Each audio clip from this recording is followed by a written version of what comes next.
Van de media er nog altijd een soort politie aanwezig in Bakkeveen om de rest te bewarren. Want vannacht ging het haast mis.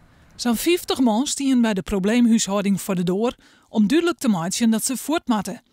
Aanleiding een brief van woningcoöperatie Elkien, waarin de slachtoffers van het stel onmeer wordt te verhuizen. Het is eigenlijk een beetje een omgekeerde wereld natuurlijk. We luisteren een man die hier al 10 jaar woont en we hebben nog nooit geen les van gehad, een hutwerkend iemand.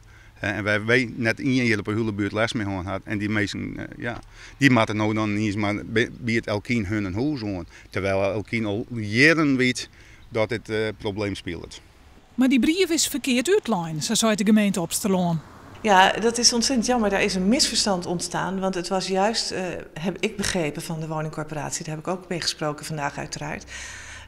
De bedoeling om die mensen aan te bieden, omdat zij angst hadden, aan te bieden om tijdelijk ergens anders te verblijven. En daar wilde men wel zijn best voor doen. En het was zeker niet de bedoeling om die familie te laten vertrekken en niets te doen aan de andere situatie. Dus dat is verkeerd overgekomen en daardoor is het denk ik zo geëscaleerd. Nevens de buurtbewoners worden ze terroriseerd door het stel.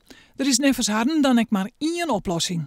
Een oplossing is, nou in ieder geval, dat is meestal dan als ze langzaam naar ze vertrekken moeten. Nou, hoe lezen maar alle partijen op het gemeentehuis in Beestersweg, neemt de burgemeester een besluit. Na uitvoerig overleg vandaag hebben wij besloten dat de bewoners op nummer 19 niet meer zullen terugkeren in de betreffende woning aan de Nijepjorde. Die gaan maar akkoord dat zij dus voort matten? Ik deel u nu alleen mee wat wij hebben besloten en er wordt verder aan gewerkt. En dat is eigenlijk alles wat ik op dit moment over kan zeggen. De buurtbewoners lieten weten tevreden te wezen met de oplossing. De familie die het verhuizen had, wie er net van commentaar bereikbaar.